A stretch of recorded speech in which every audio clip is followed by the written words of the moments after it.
नमस्कार भक्तों, जय मां पद्मावती, जय गुरुदेव। बुध अष्टमी हिंदू भक्तों के लिए बहुत ही शुभ दिन होता है। तो जब कैलेंडर में अष्टमी तिथि पारंपरिक हिंदू कैलेंडर के बुधवार को पड़ती है तो बुध अष्टमी या किसी भी महीने की शुक्ल पक्ष की दौरान पड़ने वाली या फिर चंद्र पक्ष के दौरान पड़ने वाली अष्टमी होती है।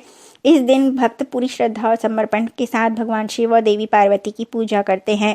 हिंदू कथाओं के अनुसार ऐसा माना जाता है कि जो भी व्यक्ति बुध अष्टमी के दिन व्रत रखता है उसे मृत्यु के बाद कभी भी नरक नहीं जाना पड़ता। हिंदू भक्त भी अपने जीवन में समृद्धि और कल्याण के लिए दिव्य आशीर्वाद पाने के लिए बुध अष्टमी व्रत का पालन करते हैं। बुध अष्टमी का व्रत गुजरात, महाराष्ट्र और उत्तर भारत के राज्यों में बहुत ही लोकप्रिय रूप से किया जाता है। बुधवार अष्टमी के दिन बुध ग्रह की पूजा करने से उनका आशीर्वाद प्राप्त होता है। यदि भक्त व्रत रख के विशेष नैवेद्य तैयार करके भगवान बुध को अर्पित करते हैं और बुध अष्टमी का व्रत का पालन, पूजन, अनुष्ठान करते हैं और इस प्रसाद को ग्रहण करते हैं तो बुध से संबंधित सभी दोषों से निवारण हो जाता है।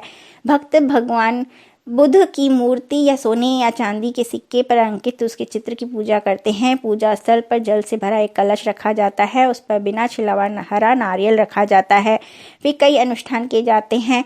इस प्रकार बुध देव को प्रसन्न किया जाता है। पूजा के बाद नैवेद्य को वितरित करके खाया जाता है। बुध अष्टमी व्रत हर वर्ष लगातार 8 बार करना चाहिए। अंतिम बार भगवान बुध की तस्वीर वाला सोना या चांदी का सिक्का किसी ब्राह्मण को दान में दें। बुध अष्टमी व्रत का पालन करने वाले को उसके सभी पापों से मुक्ति मिलती है और वह नरक जाने से भी बच जाता है। बुध अष्टमी व्रत की अनकही महिमा ब्रह्मांड पुराण और अन्य हिंदू धार्मिक ग्रंथों में बताई गई है कि इसका पालन करने वाले व्यक्ति को बुध ग्रह दोष पीड़ा से मुक्ति मिलती है। बुधाष्टमी के दिन भगवान शिव के भैरव स्वरूप की पूजा करने का विधान है। भगवान शिव के भैरव स्वरूप की पूजा या स्मरण मात्र से ही सभी संकट दूर हो जाते हैं और भूत प्रेत पाप दोष कष्ट दूर हो जाते हैं। इसलिए कलयुग में ब्रह्मास्त्र भैरव देव को कहा गया है। ज्योतिष शास्त्र में बुधाष्टमी तिथि का महत्व बताते हुए यह उपाय भी बताए गए हैं जिनसे भूत प्रेत नकारात्मक शक्तियों से मुक्ति मिलती है। ज्योतिष शास्त्र के अनुसार बुधाष्टमी के दिन भगवान भैरवनाथ का दर्शन करना चाहिए और भैरव चालीसा व महाकाल भैरव स्तोत्र का पाठ करना चाहिए। ऐसा करने से ग्रह नक्षत्र के दोष दूर हो जाते हैं और पर्सनल या प्रोफेशनल लाइफ में यदि कोई समस्याएं चल रही हों तो ये पाठ करने से काल सर्प दोष भी दूर हो जाते हैं और जीवन में उन्नति के योग बनते हैं। इस दिन एक रोटी पर अपनी तर्जनी और मध्यमा उंगली को तेल में डुबोकर लाइन खींचें और उसके बाद 2 रंग वाले कुत्ते को खाने को दें। यदि कुत्ता रोटी खा ले तो इसका मतलब होता है कि भैरवनाथ की कृपा आप पर है। और अगर केवल सूंघ कर आगे चला जाता है तो को इसे रविवार, बुधवार और गुरुवार को भी करना चाहिए। बुध अष्टमी के दिन महामृत्युंजय मंत्र का जाप करना बेहद शुभ माना गया है। भैरवनाथ की पूजा के बाद महामृत्युंजय मंत्र का जाप करने से अकाल मृत्यु के भय खत्म हो जाते हैं और व्यक्ति को सौभाग्य और सुख की प्राप्ति होती है। साथ ही व्यक्ति को भैरवनाथ की कृपा से आरोग्य की प्राप्ति भी होती है।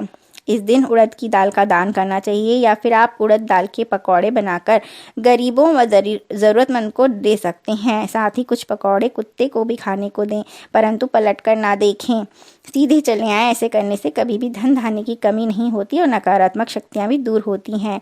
इस दिन भगवान भैरवनाथ को प्रसन्न करने के लिए 1.25 किलो जलेबी भैरवनाथ मंदिर में चढ़ाएं और कुत्तों को भी खिलाएं। भोग लगाने के बाद किसी कौड़ी या भिखारी को यह प्रसाद बांट दें। ऐसा करने से भैरवनाथ की हमेशा कृपा आप पर बनी रहेगी और जीवन में सुख समृद्धि के संयोग बने रहेंगे तथा ग्रह नक्षत्र भी आपके अनुकूल रहेंगे।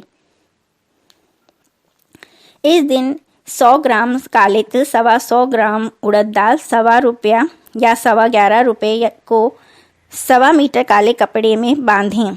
फिर एक पोटली बना लें और फिर भगवान भैरव के दर्शन करते हुए उन्हें चढ़ा दें। ऐसा करने से शत्रु द्वारा किया गया नज़र, टोटका, नकारात्मक चीज़ों का प्रभाव खत्म हो जाता है और नौकरी और व्यापार में उन्नति के योग बनते हैं।